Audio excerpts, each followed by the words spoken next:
അപ്പോൾ എൻ്റെ വീഡിയോ ഇതുവരെ കാണാത്തുണ്ടെങ്കിൽ ഉറപ്പായിട്ടും എൻ്റെ ലിങ്കിൽ കയറി കാണുക. അതുപോലെ തന്നെ ഷെയറും കമൻറ്റും സബ്സ്ക്രൈബും എല്ലാം നിങ്ങൾ ഉറപ്പായിട്ടും ചെയ്യണം മറക്കരുത്. അപ്പോൾ നോട്ടിഫിക്കേഷൻ എല്ലാം ഓപ്പൺ ചെയ്തിടണം, അപ്പോഴേ എൻ്റെ വീഡിയോ കാണാൻ പറ്റത്തുള്ളൂ. അതുപോലെ തന്നെ ഇന്ന് നമ്മൾ ഉണ്ടാക്കാൻ പോകുന്നത് പരിപ്പ് വടയാണ് കേട്ടോ. നമ്മുടെ കേരളത്തിലുള്ള എല്ലാവർക്കും ഒരേപോലെ രുചിയും എല്ലാം ഇഷ്ടപ്പെടുന്നതും അതുപോലെ തന്നെ മറക്കാൻ പറ്റാത്തതും ഒരു ചായയോടെ കഴിക്കാൻ പറ്റുന്ന ഒരു ഐറ്റമാണ് നമ്മുടെ ഈ പരിപ്പുവട എന്ന് പറയുന്നത്. കൂടുതൽ പേരും ചായയോടെ കഴിക്കുന്നത് ഉഴുന്നുവട, പരിപ്പുവട, പിന്നെ ഉള്ളിവടയാണ്. അതിലൊരു ഐറ്റമാണ് നമ്മുടെ ഈ പരിപ്പുവട. നമ്മുടെ ആദ്യം തന്നെ കടലപ്പരിപ്പാണ് ഞാൻ 2 കപ്പാണ് എടുത്തിട്ടുള്ളത്. നിങ്ങൾക്ക് ആവശ്യത്തിന് ചൂസ് ചെയ്യുന്നതാണ്. അതിനുശേഷം നമ്മുടെ ചെറിയ ഉള്ളിയാണ്. ചെറിയ ഉള്ളി നമ്മൾ കുറച്ചധികം എടുക്കാം. ചെറിയ ഉള്ളി ഇല്ലാത്തവര് സവാള എടുത്ത് ഒരെണ്ണം എടുത്ത് ഇങ്ങനെ ചോപ്പ് ചെയ്തെടുത്താൽ മതി. ഉള്ളിൽ നമ്മുടെ ചെറിയ ഉള്ളിയാണ് ഒരു രുചി. പിന്നെ നമുക്ക് വേണ്ടത് നമ്മുടെ പച്ചമുളകാണ്. പച്ചമുളക് ഒരു 8 എണ്ണമൊക്കെ എടുക്കാം. പിന്നെ ആവശ്യത്തിന് കരിവേപ്പില, പിന്നെ കായം ജിസ്റ്റിലാണ് ഉണ്ടെങ്കിലിടാം, ഇല്ലെങ്കിൽ വേണ്ട. ഇനി നമ്മുടെ വെളുത്തുള്ളി ഒരു 8 എണ്ണം എടുക്കുക. അതുപോലെ തന്നെ നമ്മൾ ഇഞ്ചി 2 എണ്ണം എടുക്കുക. പച്ചമുളക് 12 എണ്ണം എടുക്കുക. ഇതെല്ലാം ഈ പറഞ്ഞ സാധനങ്ങളെല്ലാം ചെറുതായി ചോപ്പ് ചെയ്ത് വെക്കണം കേട്ടോ.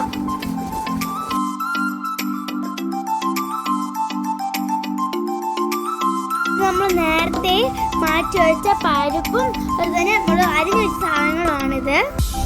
4 മണിക്കൂർ വെള്ളത്തിട്ട് കൊമർത്ത് നമ്മൾ ഊറ്റി വെച്ചിരിക്കുകയാണ്. ഇതൊക്കെ പരിപ്പ് നമ്മൾ മാറ്റി വെച്ചിട്ട് ബാക്കിയുള്ള എല്ലാം കൂടെ നമ്മൾ എടുത്ത് അരച്ചെടുക്കണം. കുറച്ച് അരഞ്ഞാൽ മതി, മഷി പോലെ അരച്ചെടുക്കരുത്.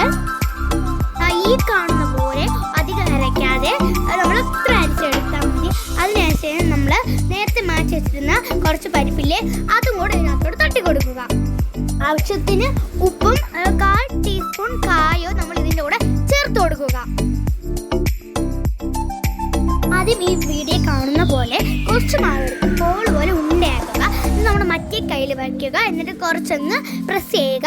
നമ്മൾ നടുക്ക് അധികം മാവ് ആവരുത്, പക്ഷേ സൈഡ് നല്ല വട്ടത്തിൽ നൈസും ആയിരിക്കണം. അതുപോലെ നിങ്ങൾ ശ്രദ്ധിക്കണം കേട്ടോ. പരിപ്പ് വടയുടെ അതേ ഷേപ്പ് കിട്ടണമെങ്കിൽ ഇങ്ങനെ ചെയ്യണം കേട്ടോ. ചിലവരൊക്കെ ആണെങ്കിൽ പരിപ്പ് വടയ്ക്ക് വേറെ രൂപങ്ങൾ ഉണ്ടാക്കാറുണ്ട്.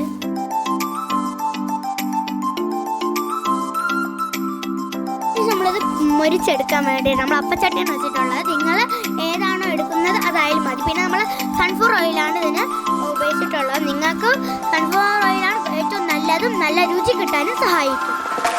അതിനുശേഷം നമ്മൾ എണ്ണ ചൂടാവുമ്പോൾ നമ്മൾ ആദ്യം പരത്തിയത് ഇട്ട് കൊടുക്കുക. എന്നിട്ട് എണ്ണയുടെ ചൂട് നല്ല ചൂടായി പോകാൻ പാടില്ല.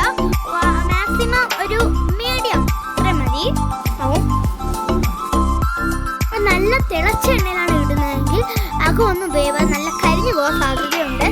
തീരെ ചൂട് കുറവുള്ള എണ്ണ ഇട്ടാൽ അതിൻ്റെ കൂട്ടെല്ലാം വേർതിരിച്ച് പോകാൻ സാധ്യതയുണ്ട്. അതുകൊണ്ട് ഇടയിലുള്ള ഒരു ചൂടിലാണ് നമ്മൾ ഇടാനുള്ളത്. അതിനുശേഷം ഒരു ഭാഗം നമ്മൾ മൊരിഞ്ഞ് വരുമ്പോൾ അതിനെ മറിച്ചിട്ട് കൊടുക്കാം.